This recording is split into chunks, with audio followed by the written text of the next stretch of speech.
Yeah. Welcome once again to the celebration. Thank you. Dr. Sabha, hearty congratulations on securing rank 1 at the All India Thank you. and the state PGMCT exam PG entrance for this year. So, immediate impression after hearing that you are the first rank. Can you tell us? I didn't believe it. I told her that is it really written as rank 1? She said, yeah, it is. Like, should I really tell people? She said, yeah, you should. And then I informed people and I kept getting phone calls back to back. It is like it took me at least 2 days to realize, actually, it is really rank 1. Okay. Had you ever imagined during your preparation, maybe during internship, that you might actually become rank 1? Did you ever imagine? Rank 1 to think probably no, but probably that I would have got a 2-digit or 1-digit rank. I was hopeful because everyone is like that you are a good student, you have been really good till now. So, and I thought that probably yes, I did have an edge over others. But one, no, nobody could have thought of it. Right. But in a sense, you were heading towards the 2-digit or 1-digit rank clearly. Clearly. And it got validated when the results came out. That's true. Okay. What do you think has mainly contributed to your success? In terms of coming here, reaching this place? Basically, it has been my parents, their support, their blessings, and my hard work which made the difference. Like when there is always this element of delight and suddenness, with this kind of a result. But there is certainly a method to everything. I mean, things don't happen, out of the blue. There is obviously something that went into your preparation, your approach, not just the fact that you are a good student, but actually the specifics of what you did in your preparation and your studies that led to your result. What kind of a correlation do you see in terms of your preparation? Putting it in a different way, what kind of a preparation did you do in terms of study and everything which contributed, in your opinion, to this high rank?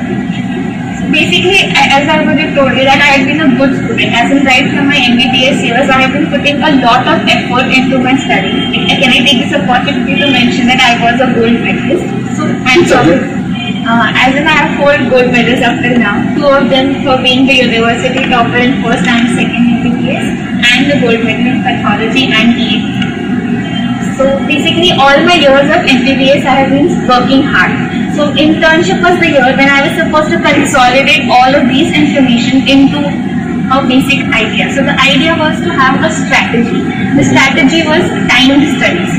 To manage internship and studies makes a difference. So the point was I had taken no more than 10 days per subject for a long subject and probably 5 days or so for a short subject. During this time, because ideally speaking for all India, what matters is that you read your textbooks.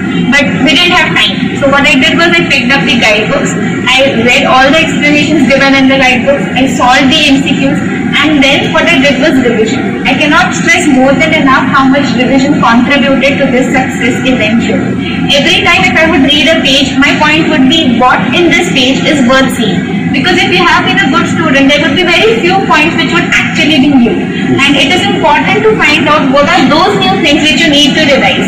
The whole idea is to know what to revise before your exam. The day before the exam, when you have 20 books in front of you, if I know I'm reading just these pages and I'm going to go with a cool mindset, it makes the difference.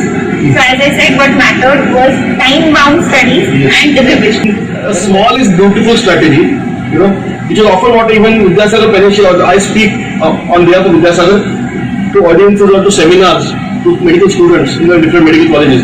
That the Vidyasagar approach has been not to subject students to 4.5 lakh MCQs which are available in bookshops across different publications, but to select out a selection of 15,000 questions, say 10 to 15,000 questions, which amply represent all topical and subtopical domains which are likely to be asked in PG entrance. And then if one masters those, then one has a handle on the preparation as it were. That is true. So would you agree with that strategy in general as a preparation strategy? See, that is a very important part, that there is a certain amount of basic revision which you need to do, those many topics which you need to concentrate. But then it is also the fact that every other student would be doing the same thing. Correct. So for you to reach that edge, what matters beyond this is to have an orientation about the other topics as well, which you would have if you would have studied in MBBS, which you will have if you solve more and more tests. And what really matters is a cool, calm mind at the time of the exam, so that you can, even if an MCQ you do not know, if you have a basic idea about the topic, you can really crack it. Correct. So, I joined the test series of Vidyasagar. Yes. So you got a test and you got solutions also. Right. So how was the experience of the course and how do you think it helped you in your preparation and in your own, as you put it, your own strategy during internship? Yeah, basically I had decided that I'll solve the test only after I'm sure that I'm ready to solve it. So as I said, when I put a time-bound study to myself, within first 5 to 6 months after I will finish my first revision or the second revision, what the test basically did was it helped me to time myself. In Maharashtra CET, what matters is you have 3.5 hours, 300 questions and the paper which you need to tackle. Yes. So what matters is that when you are marking an MCQ, whether you're not putting it up or down, what matters is that you are able to manage yourself in a time frame. So that was the thing which it really helped, as in it made me time my subjects. And actually I don't mind accepting that when I was solving these papers, I really made some marking errors. But at least in every paper, probably 2 or 3 such things which I realized that, oh no, I hadn't marked it properly. And to be precise, yeah, every marks count. I mean, every MCQ counts in your exam. Correct. So it did help me like in the practice of solving the papers.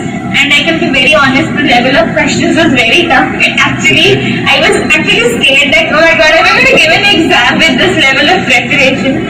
But then I took it the other way around, and at least now I know these many more topics than what I knew already. Yes. Yeah. In fact, we somehow take pride in the level of difficulty. This has been a common feedback over the years that if you are able to probably get maybe 180 or say, let's say 170 in the Vidyasagar papers, then you actually end up probably getting 175 plus or 180. So that's been a general thing. So, but they did help in expanding your repertoire of knowledge. How did the explanatory answers help? Can you be very specific or can you elaborate on that?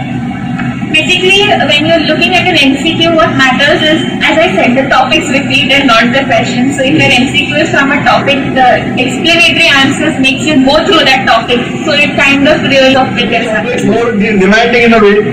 People start demanding more out of you.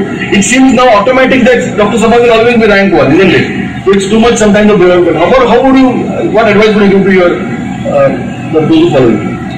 Basically, what I would say is, like, what you need to do is to have a desire to reach there. If you want to reach a good rank, and if you really want to, you can manage it anyhow. Like, managing internship and studies is difficult.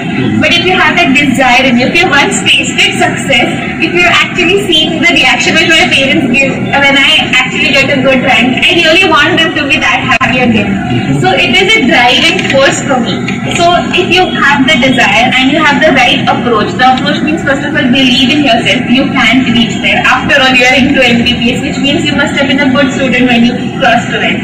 Now then what matters is targeted studies, do your time-bound studies, do revise as much as you can, solve as many tests as you can, and keep a cool, calm mind at the time of the exam. Every marking in the answer paper counts, and I think that should be it. Okay. People start demanding more. That's wonderful. I mean, the way you put it. I think desire carries the seed of fulfillment embedded in it, if I may say so.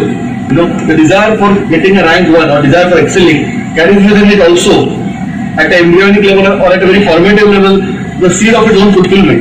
And if you act on that desire, automatically it is hidden right there. I mean, even if you do not get a rank 1, but at least you would have the satisfaction that I could have been. That my preparation was to that level. So that whatever rank you get, you're still happy because you have given your best. Yes. As a gesture of appreciation, Vidyasagar has a small gift for you. Small contribution to your overall success. Contribution to your overall success.